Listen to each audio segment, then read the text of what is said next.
Thank you everyone for joining us. We have Dr. Shelhamer with us today. He did his bachelor's and master's degree in electrical engineering at Drexel University, followed by an ScD in biomedical engineering from MIT. He's currently a professor at Johns Hopkins University School of Medicine and has been doing a lot of research in vestibular adaptation to spaceflight. Thank you for joining us, Dr. Shelhamer. Thank you. Good morning, everybody. Thanks for being here. Yes, so longtime vestibular researcher, neurovestibular research, started in graduate. So my background is biomedical engineering, so I'm not a physician or a physiologist even, really. So I look at things kind of at a systems level, a kind of a higher level, a lot of mathematical modeling in the type of work that I do. But early on, just a little background so you can see where I'm coming from, because it influences the content of my talk, what you will see and what you won't see in my talk.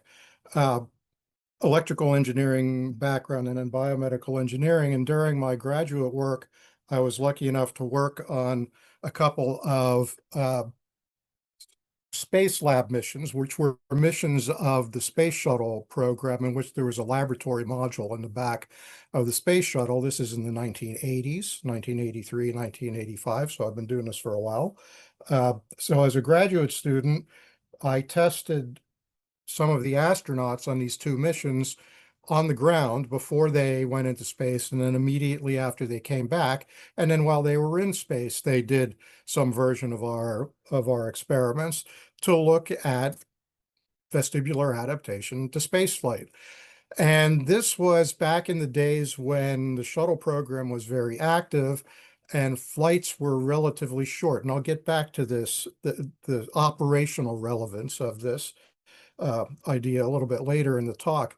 But the idea was, if you are on a 1 or 2 week space shuttle mission and people are experiencing space motion sickness, which about half first-time astronauts do, then that's kind of a big deal, because that's a potentially significant part, up to 3 days, significant part of a short-term mission during which they can be sick, and has operational implications. And then in later years, as the International Space Station took over, and now 25 years now, people have been permanently in the, not the same people, obviously, in the International Space Station. So when you're in the International Space Station or going to the moon or Mars, those flights are much longer, months, weeks or months. And so if you're sick for a couple days, who cares?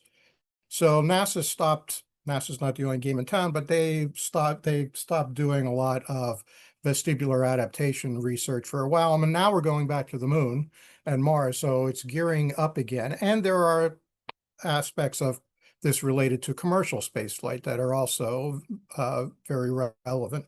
So that's a background, and I was doing this in a very kind of applied manner, which you'll see in the first set of slides. And it wasn't until, after I finished my graduate education, I realized that I was missing a lot of the more fundamental neurobiology of the vestibular system. I mean, I understood the canals and the otolith organs and that kind of stuff pretty well. But I came to Johns Hopkins, where there are people here, especially in my department, otolaryngology, who are just really world experts on this. So I really filled in a lot of the background neurobiology, and then circled around and started doing spaceflight research again. So let me tell you, first of all, why it is that we care about the vestibular system in space to start with. And I alluded to some of it, space motion sickness, and I'll get back to that again later. But here are some of the operational implications. And you have to keep this in mind, that I don't want to overstate the case completely, but to some extent, nobody cares if astronauts get sick in space. If they get sick and it impairs their performance, that's when people start to care. That's when NASA cares. That's when other space agencies really wake up and pay attention to this, because it has an impact on their ability to do the job. If they're just sitting in a corner strapped in vomiting for a couple of days, who cares? They'll get over it, and they do get over it. So let's see some implications of this. I'm not going to show you anything potentially especially dramatic here, but you can read between the lines. So this is a crew coming down during the shuttle era. You can see they're coming off the crew transfer van. So this would be in the 90s, 2000s. We could probably date it by the gentleman here at the very, very bottom in the suit. That's Dan Golden. He was the administrator for a while. But anyway, this is a shuttle crew in the blue suits coming off just within an hour or so after landing from a space shuttle mission, the longest one of which was 17 days. So this was just 1 or 2 weeks in space. And these are people who are extremely fit, athletic, prime of their lives, very high performing. And yet you can see, well, look at some of the people coming down the steps, right? First of all, these two guys don't even want to let go of the railing, right? Because they think they might fall. Look at the stance of the person here in the front, shaking the administrator's hands, a wide stance, which we tend to see in vestibular patients to maintain postural stability. So this is one of the kinds of things you learn to read between the lines, because not every astronaut will want to admit that they may be feeling unstable. Another thing to look at is you can actually see these videos. These are archived on YouTube and among a number of other places. And maybe they still show live videos of crews returning from the International Space Station. I think they do. But now it's largely on the American side on SpaceX spacecraft, but for a long time they were coming down in Russian Soyuz capsules, and they would land really in the middle of nowhere, in the steppes of Kazakhstan, where they would be greeted by this whole small army of people who would be helicoptered out so that they could help them, because after 3 to 6 months on the International Space Station, a lot of these people aren't walking anywhere. And if there was a problem in the spacecraft, God forbid there's a fire or toxic fumes or something like that, they have to get out quickly. And some of them are not going anywhere. So here's what you see. If you see the return from the space station, they are literally picked up and carried out of the spacecraft. And they're put in these nice comfortable seats and covered up because it's cold out there, and doted upon by medical people and other personnel. And one of the things that you could notice from this, if you really pay attention, and you learn to do this in my field, to glean the results that the information that you can, they will be handed cell phones, things to drink, so satellite phones, things to drink, stuff like that. And you can tell people who may be having a vestibular problem because they will not make pitching head movements that change the orientation of the otolith organs relative to the gravity vector. They will refrain from making pitching and rolling head movements when they have first come back from space. So if you were to watch these three people, I don't know this one particular makeup for sure, but yaw head movements are okay because the rotation is aligned with the rotation axis, with the axis of gravity. But what you don't see is what would be very natural when somebody hands you something if you're sitting down, which is that you would make a pitching head movement to look up. You don't see too much of those pitching head movements in crews when they first come back from space. Here's another example, what you see, and this also depicts one of the real difficulties for people like me who want to do research in this area, which is the great inter-subject variability. So one of the things that they do to get the crew back, and this is a Russian crew, to get the crew back, in this case to Moscow from Kazakhstan, is they helicopter them to an airport, Karaganda, which is what I think you're seeing here, and then they transfer them to an aircraft. And so this is them to two crew members walking through the airport. See this guy on the right-hand side here? He's out in front. He looks pretty confident. This person here next to him, to his left or right, is behind him. Kind of hard keeping up. So this guy is bold and confident and moving. This guy over here on the left these two people on either side of him, they don't want to let him go, right? This guy is clearly having some locomotion difficulties after being in space for however long it was, several months probably. So this is very interesting because, again, shows the huge differences and variability among individuals, even with the same space flight exposure. Okay, let me give you a couple more examples to set up the issue of why we're concerned. I'm going to show you two examples of people coming back, doing a tandem walk test.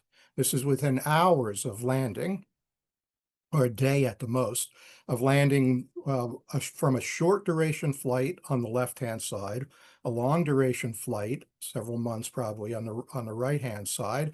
These are stick figures that you're going to see.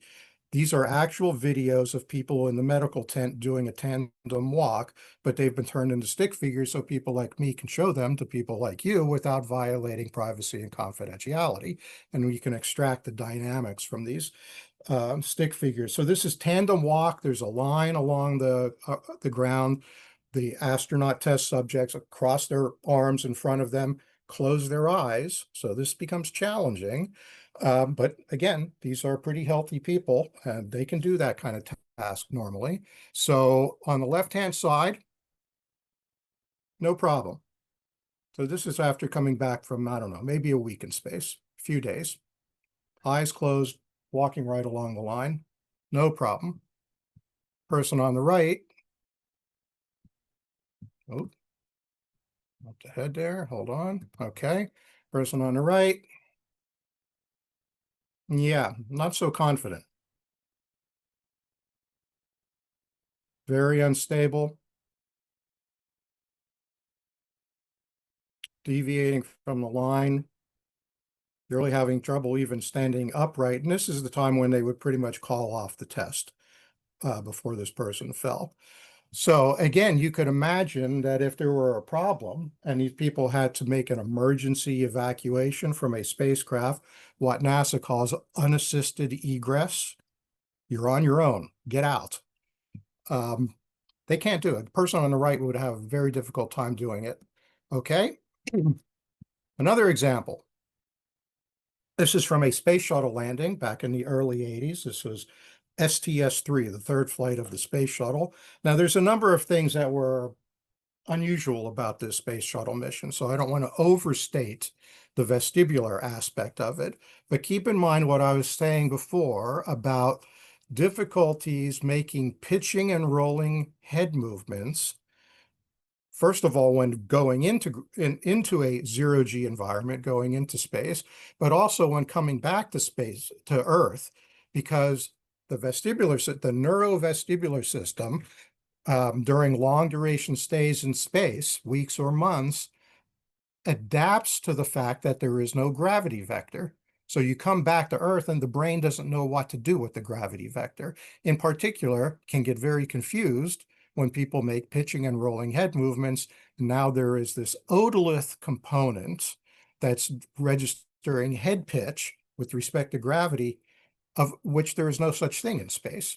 So what are some of the implications of that? Well, here's potentially one of them. This is a landing of the space shuttle under manual control by the pilot, the commander coming in. One thing to realize about space shuttle landings is that before the commander, the astronaut in charge, is allowed to land the space shuttle, remember it was a glider.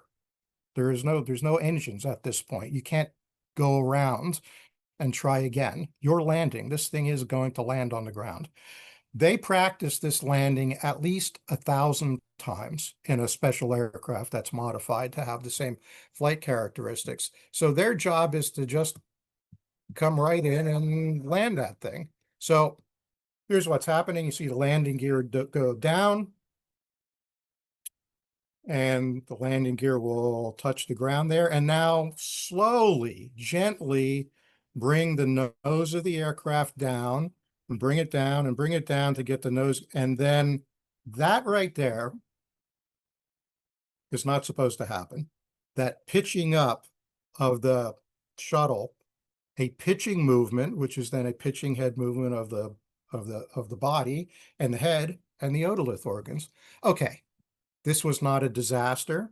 They recovered, flight controls took over or whatever, and they landed. But really, that is not supposed to happen after being overtrained on this task. So is this an example of misinterpreting pitching motions, in fact, overinterpreting the magnitude of the pitch movement, even after just a few days in space?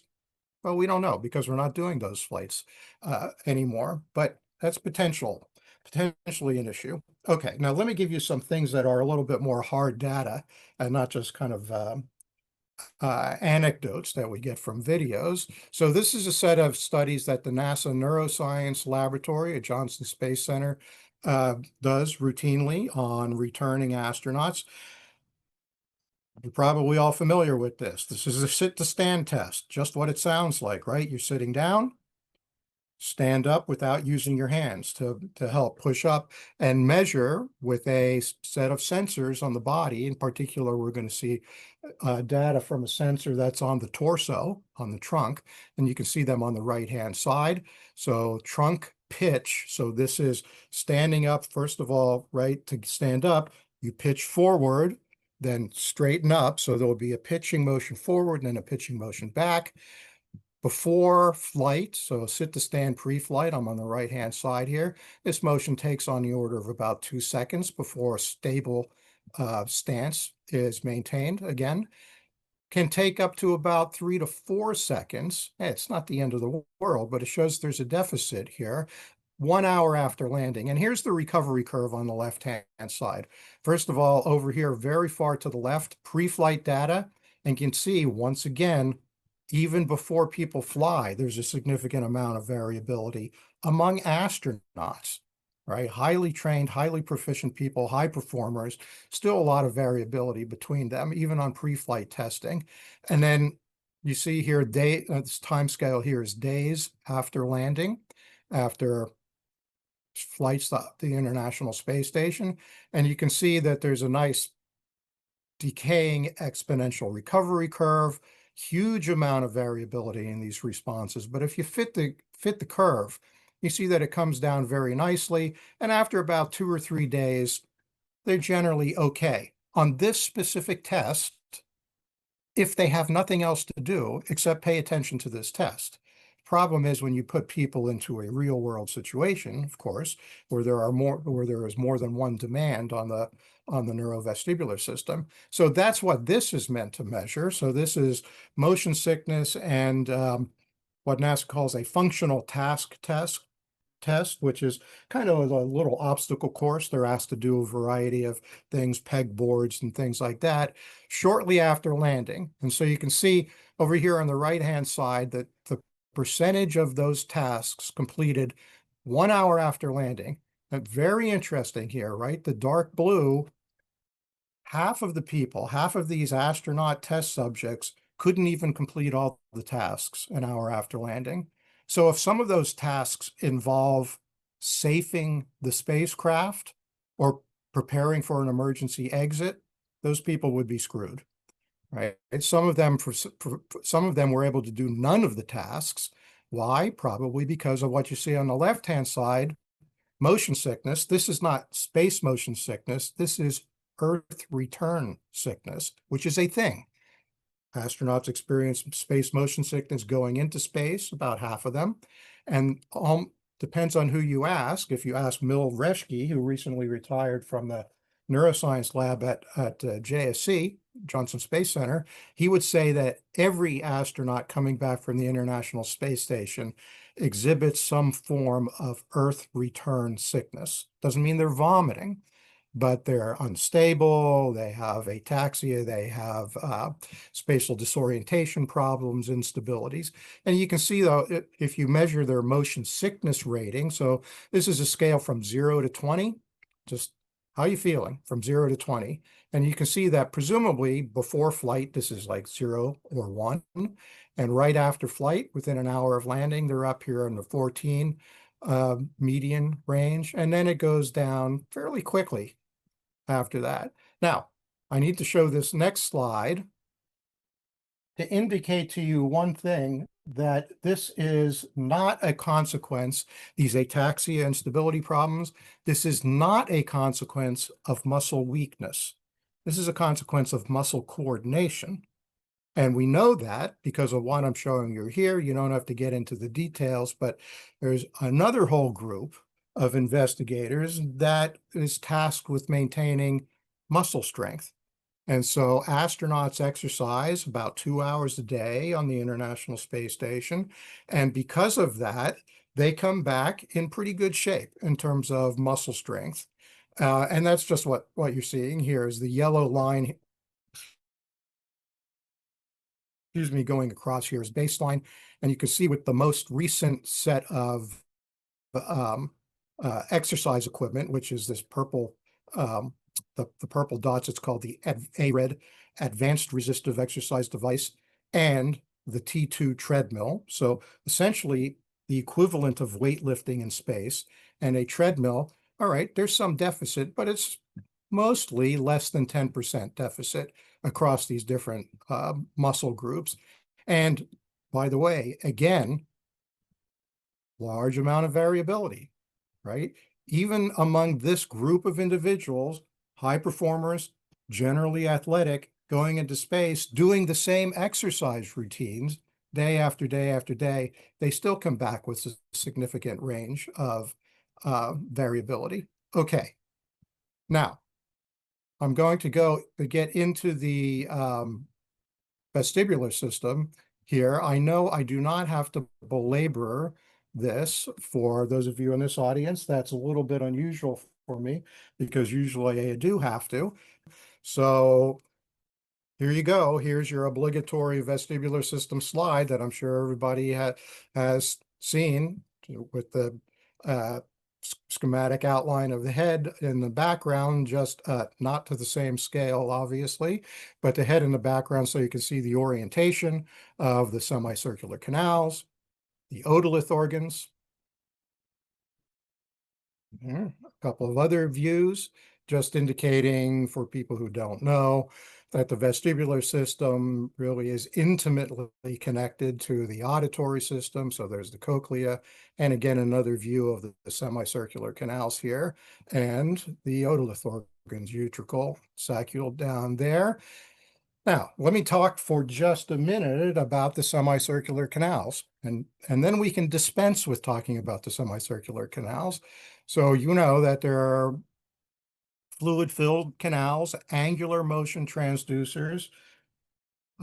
Mathematically, we can treat them as a damped torsion pendulum, so which means that they sense angular velocity over the normal physiological range of head movement. So the eighth nerve, the vestibulocochlear nerve, carries head rotation velocity information to the brainstem, to the vestibular nuclei. Three of them approximately orthogonal, and each ear provide information drive the vestibulo-ocular reflex, posture, locomotion, perception of orientation and movement. But relevance to spaceflight, yeah, not so much. There's no evidence, let's say very little evidence, I would say no evidence, or no reason to believe, really, that the semicircular canals themselves, anatomically, structurally, or the processing of information, the neural information from the canals, there's no reason to believe that those are substantially altered during even long duration space flights.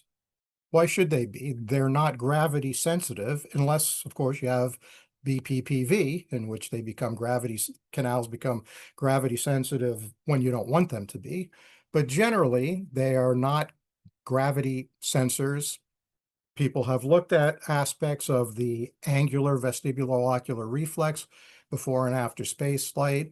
Yeah, maybe if you're grasping at straws, you might be able to see some effects, but who knows? They could be generalized effects of neurovestibular adaptation, various other kinds. So semicircular canals seem to be doing just fine.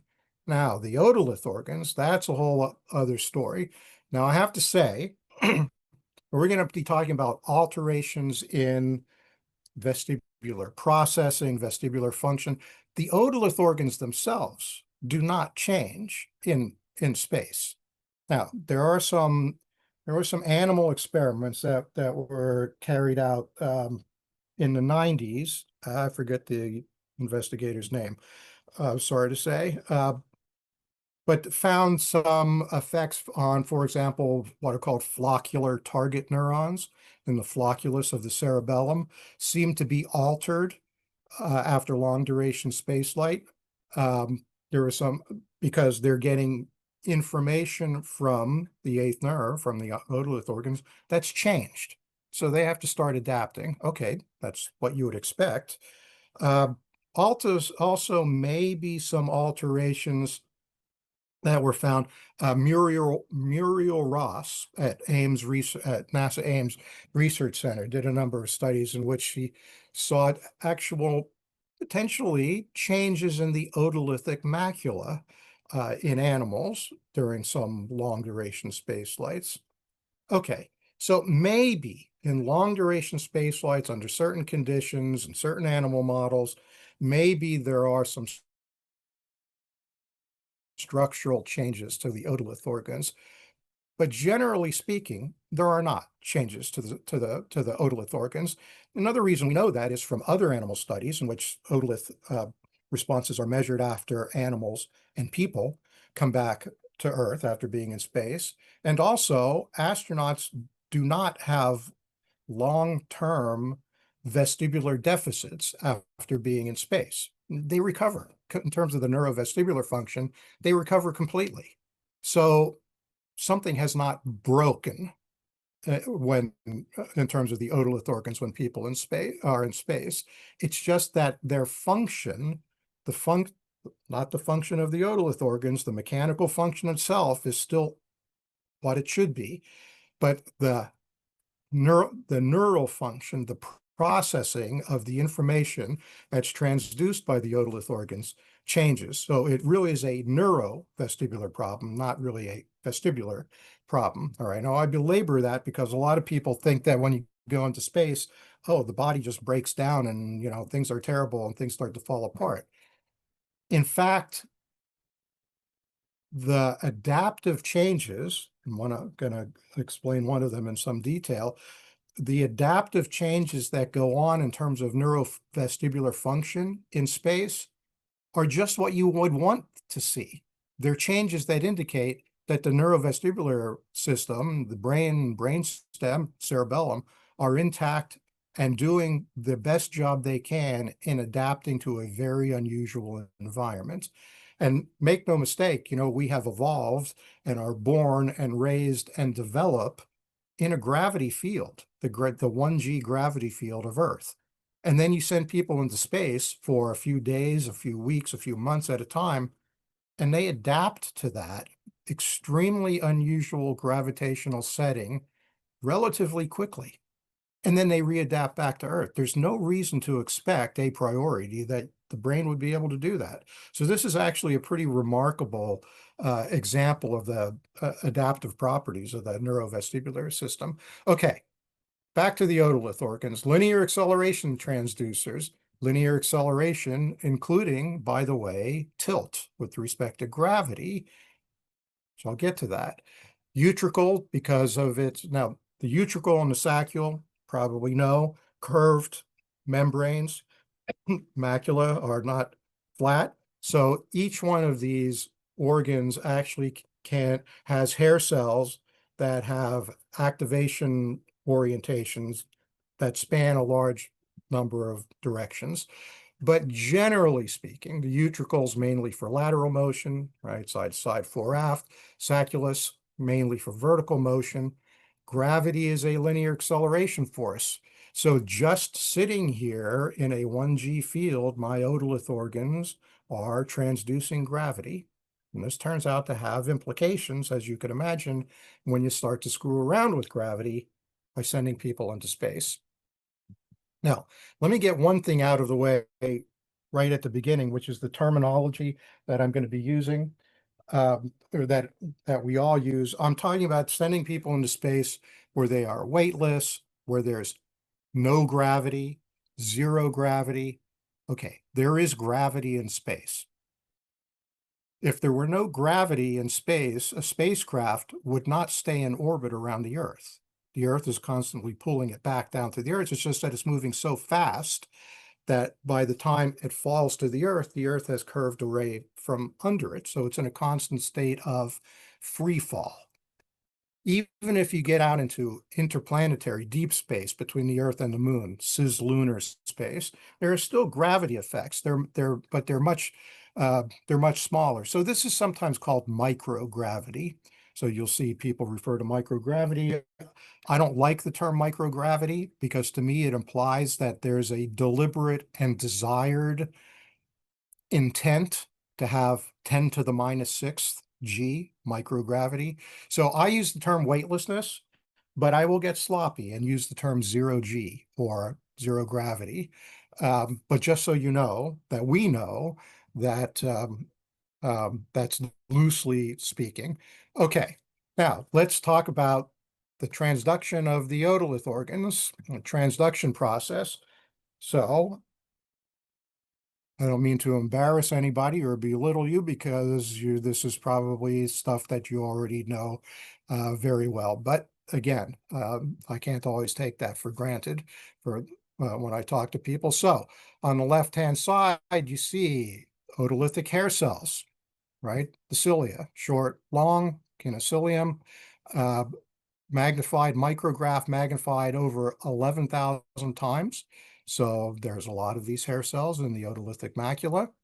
And here's the way they work on the right-hand side. So, I'm going to use my hands here as a visual aid, right? The hair cells sticking up out of the otolithic macula. You've got this uh, gelatinous mass with the otoconia in it, kind of over the top, relatively free to move. And if I were to move this way, make a linear acceleration to my right, what happens? This mass over the top here has some inertia, tends to lag behind. So I move here, this lags behind, bends the hair cells, that modifies, opens ion channels, changes the firing rate of the afferent, sends that information down to the eighth nerve and the brainstem. Okay, so that's a motion this way, and then it stabilizes. Same in other directions. What you're seeing here is the change in firing rate here along the bottom trace here on the right-hand side as the hair cells, the sensory hair cells, are displaced in different directions. Okay, here's the key point in terms of spaceflight. This particular system, this set of hair cells, the otolithic macula and the otoconia, cannot distinguish on their own, right, has that individual sensor, cannot distinguish between tilt with respect to gravity and an actual linear acceleration, right? So again, use my fingers here as the hair cells, right? I've got the otoconial mass on top. I make a linear acceleration to my right, bends the hair cells to my left. If I make a head tilt, a roll head tilt to my left, the hair cells are bent in the same way. The otolith organs alone are not able to distinguish between tilt and translation. Obviously, the brains can because they get a bunch of other information from other sensory systems, right? Neck proprioceptors, the visual system, I can see that I've tilted my head. The semicircular canals indicate a rotation has started and stopped. But this is Einstein's equivalence principle.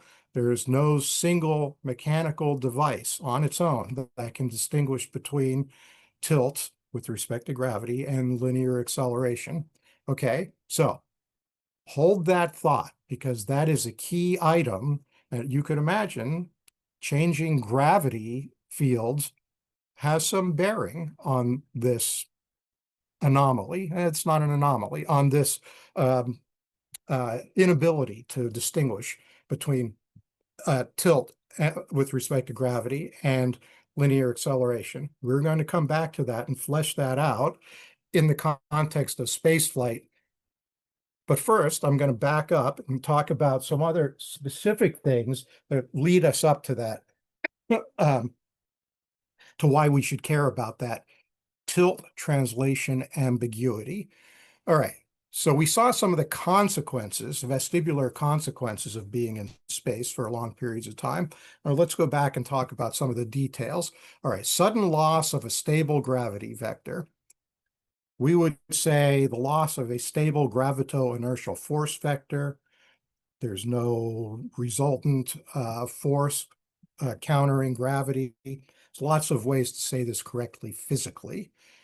But we'll say zero G or weightlessness, right? Leads to various things, nausea, motion sickness, visual illusions, right? Very interesting. People will experience that they feel upside down. The very, very first time that I experienced zero G in parabolic flight, the Vomit Comet, the NASA aircraft, at the time it was NASA aircraft that flies a parabolic trajectory up and over the top. You're in free fall, literal free fall. And so you're experiencing weightlessness, zero gravity, loosely speaking. I felt that I had risen up and pitched over and was looking down on this set of apparatus, which I was not because I was holding on to it. So a very compelling illusion. So that's a strong visual and reorientation illusion, coordination deficits, kind of ataxia, including deficits post-flight in posture and locomotion. We saw examples of this, but also aspects of just motion sickness in general, lethargy, reduced performance, potential impacts on performance like piloting that you saw. So here's what was really interesting about this historically, and this goes back to some of the very first things that I said when I was starting the talk. NASA and other space agencies are concerned about this, not because it's interesting science and they care about the vestibular system and we want to make astronauts healthy and happy. That's all secondary or tertiary. They care about it because of the operational implications. If people are inside the spacecraft vomiting, they're not doing their jobs very well. That's the issue. Now, this is very interesting because early in the American space program, Mercury and Gemini, very small spacecraft, one person in Mercury, two in Gemini, this was through the mid-60s, confined, little movement, no problems were reported. This was interesting because at the same time, the Soviet Union, we were locked in a Cold War battle to get to the moon, make no mistake, right? So we were tracking what they did in space very carefully, and they were tracking what we did. Neither side, well, the American side is actually pretty good because we televised everything and kind of a little more transparent. The Soviet experience was held a little bit close to the vest, but still, word got out that the cosmonaut Titov on the second Soviet flight experienced space motion sickness. Whereas the American side, the first set of flights, Mercury and Gemini, astronauts were not, at least not reporting space motion sickness. So you have to think, well, what's going on here? It's very tempting to think that, well, of course, astronauts have the right stuff, and American astronauts are on the side of goodness and justice and fighting against the evil communism, and that's why they're not getting sick in space. Well, there's more to the story than that. Actually, when we got to the Apollo program, and the spacecraft was larger and fit 3 people, and they were able to get out of their seats and move around, then you started to see reports of space motion sickness. Actually, sometimes they didn't even report the space motion sickness because astronauts do not get motion sick. That's like the party line. So this is there's a reporting problem here, right? They're reticent to report this in some cases. But if you saw the movie Apollo 13, you will see that the character that was playing Fred Hayes got sick and vomited in Apollo 13. And the character playing Jim Lovell, who just died about a week or so ago, by the way, the commander of Apollo 13, played by Tom Hanks, said, oh, when I was on Apollo 8, Frank Borman was vomiting halfway to the moon. So astronauts were getting sick on Apollo missions. So this became a major concern for NASA. Space motion sickness paid my way through graduate school because NASA was supporting a fair amount of research in this because of the operational issues. So there's an article that came out after the first 36 missions of the space shuttle. There was over 130 by the time it ended, that about a third of first-time flyers experienced moderate or severe SMS, space motion sickness. And then about 16% of them experience it on their second or subsequent flights. Very interesting.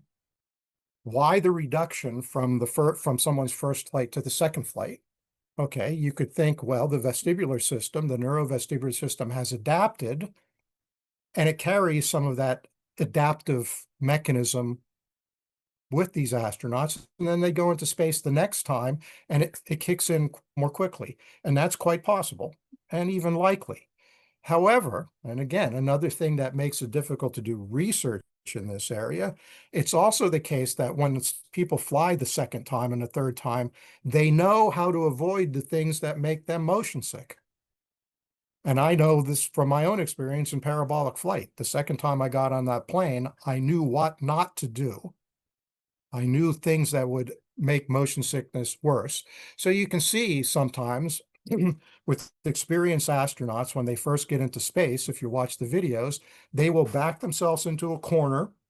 They will let their other colleagues go and do the flips and go crazy and make themselves sick.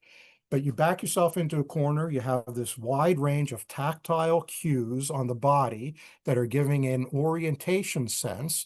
And you don't have to struggle, you don't have to fight to maintain what we'll call an upright orientation. Doesn't make sense because there's no gravity, but upright with respect to the spacecraft.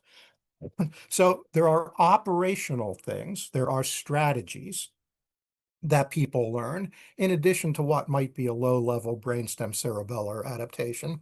But if you're going to get sick in space, it usually happens within the first hour and almost always resolves within 3 days, sometimes up to six days. Here's an interesting issue, again, kind of embarrassing for people like me who are in the motion sickness business. Terrestrial motion sickness is not a predictor. Even getting sick in parabolic flight or not getting sick in parabolic flight doesn't predict who's going to get sick and not get sick in real space flight, orbital space flight, for example. But we know that head movements and disorienting visual cues can be contributors. Again, head movements, that's why we started to see it in Apollo, not before. Why head movements? Because head movements change the orientation of the head, the orientation of the otolith organs, with respect to, in this case, the missing gravity vector, right? So the neurovestibular system is expecting that when you go into space, you make a head tilt, that there will be modulation of the otolith afferent firing rate, because that's what happens when you make a head tilt on Earth. In space, there is no such modulation because there's no such thing as tilt in space because there's no gravity vector. So that piece of information is missing. So coming back to Earth, it's the converse problem because the brain has learned not to expect otolith modulation due to that tilt and gets it in a big way, doesn't know how to interpret it. Going into space, there is no modulation of the otolith afferent firing.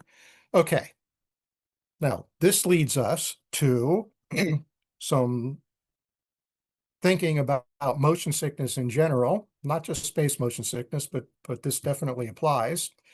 What are some of the prevailing theories of space motion sickness? Well, turns out that, in fact, we're not really completely sure what causes motion sickness, although we have a pretty good theory, and that's the first one here. It's called the sensory conflict theory. It's the primary theory, the prevailing theory at this time. Sensory conflict theory says that when you're going about your normal life here in a gravity field where we've evolved and developed, all the sensory systems say the same thing. Now, we know if you go on a rotating chair and you maintain constant velocity rotation for tens of seconds or longer, the otolith afferent firing rate will decay, and that Well, just so you get a vestibular illusion or visual vestibular illusion. So you can fool the sensory system. But generally, all the sensory systems hang together in a normal gravity environment. And it's when they start to conflict with each other that you get a sensory conflict, which leads to motion sickness. Now, okay, that's all well and good. That might even make some sense, but why should it lead to getting sick and vomiting? What is the evolutionary advantage to vomiting if you're in an unusual gravity setting or an unusual motion environment? That's a bit of a quandary. Now, there's a very interesting hypothesis called Treisman's theory. Came out in 1977, article in Science magazine, Motion Sickness and Evolutionary Hypothesis. This is the idea that the vestibular apparatus, and especially the semicircular canals, right, endolymph, paralymph, ultrafiltrates of blood. So if you get a toxin into the bloodstream from ingesting it, so you're out there in the jungle and the forest, you eat a poisonous berry, goes into your system, it's digested, starts to alter the blood, that works its way through, starts to alter the specific gravity of the fluid in the semicircular canals, starts to modify the properties, physical properties of the fluid, but not of the cupula. And so now they become gravity sensitive, among other things. They're no longer functioning properly. And why do they lead you to vomiting? Because you just ingested a poison. So this is a weird theory that says really one of the primary roles of the vestibular system is to be exquisitely sensitive to the ingestion of poisons, and that's why you vomit. Okay, so it's not universally accepted theory. So there are some other reasons. I'm going to skip the bottom one here. The one that I actually like better is this one here, third one down, an adverse response to stimuli outside the adaptive capabilities of the sensory motor system. I don't know if I can prove this, but I like this theory because this is basically a way of saying that the reason you vomit due to motion sickness is because you're putting yourself into a situation in which the motion environment is outside of the range to which your neurovestibular system is able to adapt. And this is going to cause you a problem in the long run. You're not going to be able to, you don't have situational awareness,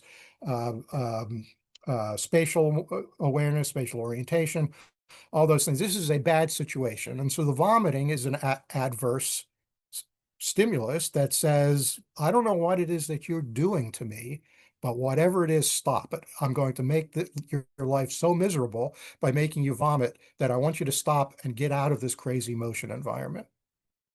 Okay, interesting theory.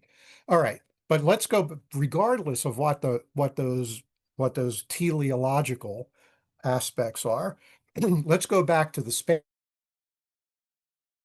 spaceflight situation, and let's see how sensory conflict plays out in space. All right, so I gave the first half of this example. Actually, I gave the whole thing, but I'll go through it one more time. All right, so I'm sitting here in a 1G environment on Earth. I make a head tilt to the right, a roll head movement. I could do it with a pitch head movement too. So I do it, make a roll head movement. Semicircular canals indicate that I started and stopped that rotation. I've got neck proprioceptors over here. I have an efference copy of the muscle command that I use to drive that head movement. I can see that the visual world is tilted in the other direction. But the big one is that those hair cells now are bent because the otoconia have shifted. So I'm getting otolith information that corresponds to all the other information from the other sensors. I go into space. It's the bottom half of the slide. I make this same movement in space. What happens? All the same sensory things happen, except that there's no otolith signal. This causes confusion. This is a sensory conflict in space. Why does it lead to nausea and vomiting? Well, that's what we were talking about in the previous slide. presumably for the same reasons that sensory conflict lead to nausea and vomiting on Earth. All right. At any rate, it's a bad thing. It's something you want to avoid. Um, some ways it's the brain's the vestibular system's way of telling the cerebellum that it has to invoke an adaptive process because it's in a strange gravity environment. All right, I'm going to skip this and I'm going to go to my last slide and make my final point, which is hopefully going to pool a variety of these things together. All right. So the prevailing theory, this is just one aspect now, remember, of neurovestibular adaptation to spaceflight, right? There are all the postural adjustments, all these other things, visual illusions. But I'm going to tell you, just like sensory conflict is the prevailing theory for motion sickness, including space motion sickness, what I'm going to describe now is the best theory we have for this particular aspect of neurovestibular adaptation to spaceflight, which is the tilt translation ambiguity that I described to you before, right? I'm on a gravity field, the gravity field, I tilt my head. There's no distinction as far as the otolith organs are concerned between that and actually making a linear acceleration in the other direction. A sustained, no question, right? Sustained long-term linear acceleration in the other direction. Right. So this is called otolith tilt translation reinterpretation, OTTR, the Otter hypothesis or Otter theory. So this is now, I think I probably don't even have to describe this by now because you could probably fill in the gaps from what I didn't say, right? You go into space, you make the head tilt.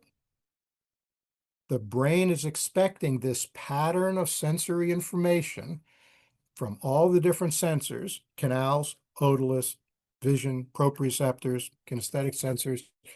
They should all signal the same thing, that the head has tilted, and they all do signal that, except for the otolith organs.